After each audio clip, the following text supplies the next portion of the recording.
Hey everyone, and welcome back to World of Tanks with Nubicon. This is Orzanel, and he's playing his T110E3, and boy does this game showcase this tank. So to start off with, he's going to head on over to the crescent-shaped road that's at the bottom of the mountains, and he's going to try and defend that area. Now he's not going over there alone, that T57 Heavy is headed over there as well, but he's not going to be a lot of help for poor Orzanel. But this T110E3 is quite capable of defending this road almost by itself, as long as it doesn't open itself up to being shot anywhere other than in the front of itself. And as you're also going to see, Orzanel is a very good T110E3 driver. Now he finally arrives at the crescent-shaped road, and the T57 just took a heavy hit from whatever's down that road. Now, down this road there's an IS-4, an IS-3, and the M4043 artillery is actually sitting there waiting for whoever's coming down the road. And, well, it didn't last very long, but he did put a hit into Orzanel. So he has to wait for his tracks to come back up, and he's going to push up to this little mound of dirt so he can get his lower plate covered up. And once he's got that covered up, it's very hard to find any weak spots in the front of a T110E3. Even the machine gun port at the top, which is a common weakness for both this tank and the E4, is actually got a triangle shaped piece at the front, which means that it's sort of sloped rather than being actually flat, which makes it very hard. But anyway, it's pretty much the only way you can get through the front of a T110E3, and so that's where you got to try it, as he bounces a shot from the IS-3 there.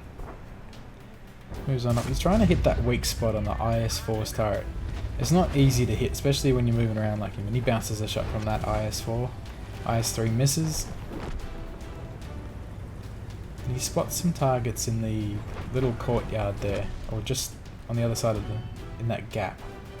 He starts shooting at that IS-3A. Boy, that was a big hit. And that IS-3 is scurrying away fast as he can. As he bounces another shot.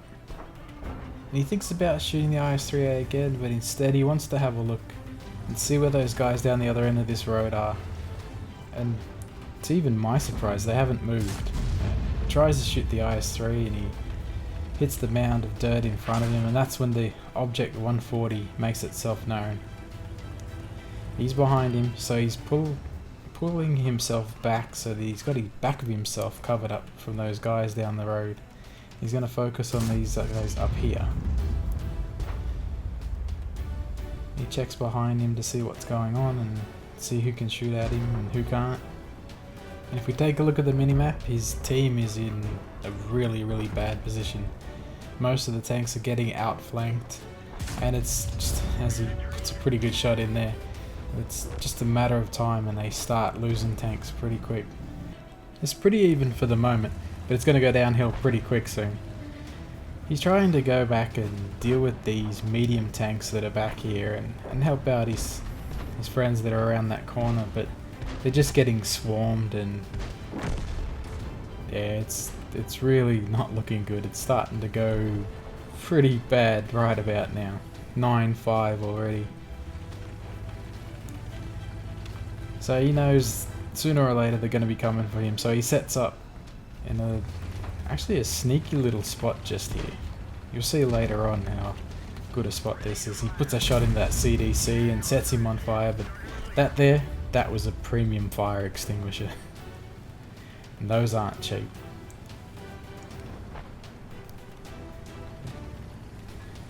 And that Object 140, for whatever reason, come around the corner not even looking at him. And it staggers belief what this Object 140 is doing. I don't get it. It didn't make sense to me, and he finishes him off. I guess the Object 140 just didn't realise he was there, or didn't remember he was there. And what he's doing, he's actually pulling himself back into this little cove here. It's been made by this rubble, and that's going to protect the back of him. The only thing people are going to be able to shoot at is the front of the tank. And because it's only a small little gap, they can't actually get round beside him either. And here they come, the medium seagulls. And they don't want to get in front of this gun. And he's checking to make sure that he's got everything covered up. And one of them decides, screw it, I'm going to take the shot. And so his friends can come around and try and do some damage, but all they do it is just bouncing off his front. I guess someone's called out, don't cap, kill all on the opposition. He takes out the M46. Now an IS-4 and the T10 decides to come and join the party, and the object 260. And he's just making a mockery of him. They can't do anything to him. They're taking his tracks off and he's just returning fire with impunity. He's just trying to wiggle himself so that his weak spots aren't easy to hit. And he's just bouncing shot after shot. This IS-4 is just beside himself. He's trying to hit these weak spots and it's just not happening.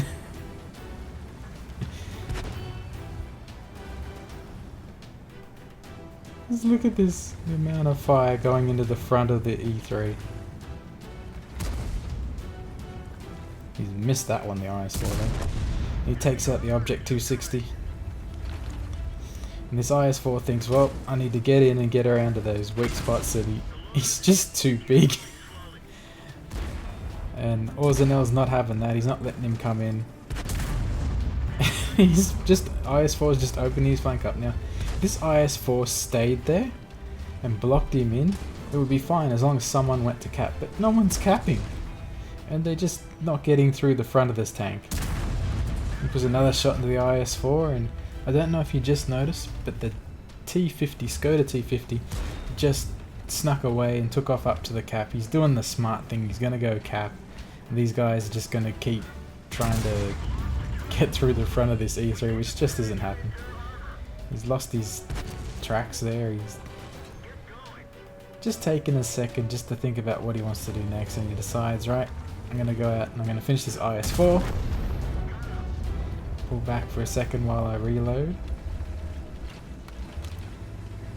And now it's time for me to go out and get the rest of these guys. Firstly, the T10. Ooh. These guys are all basically one-shots for him now. The Louver is next, of course. He pulls back to keep himself covered up. He decides he's going to be aggressive. He goes after them instead. Pushes into the IS-3 so he can't get around and gets tracked there, which is a bit dangerous, but the IS-3 still bounces off the side of the tank. And I think the IS-3 gets himself stuck, or he doesn't bother trying to move, trying to get out of the road of the gun. He's just basically sitting there waiting to die, which he does. That's 8 kills. 8 kills, and still that T50 Skoda, his teammates are gonna want to go out and buy him a brand new tier 8 premium for this win. At this point I'm rocking back and forth in the chair, even though I know how this game is going to turn out, and I'm just wanting him to get there, but it's just not enough. It's just not going to happen. And it's just absolute heartbreaking game for him. He's done everything he could, and it's just not enough. And so yeah, unfortunately for him, that's a defeat. Now take a look at the post-game battle result screens and look at all of those medals. Top Gun, High Caliber, Steel Wall, the Kolobanov's medal, and of course his Mastery badge. He came top of his team with 1,490 experience earned. As you can see, he would also come top of the enemy team as well. Nearly 600 experience more than the top earner on that one. He did 8,950 damage and got 8 kills. But the most insane part about this game is not the fact that he's actually earned 40k credits with a tier 10 machine, but the fact that he blocked 10,000 HP worth of damage from all those shots that got fired into his front. Look at that. Orzanel, I salute you, and I think anybody else who sees this game will have great respect for you as well, mate. Good work on that. Even though it was the defeat, you certainly earned your spot on that team. Well, that brings us to the end. I hope everybody enjoyed this player replay. If you did, give us a like, don't forget to subscribe, leave us a comment, and I'll catch you all next time.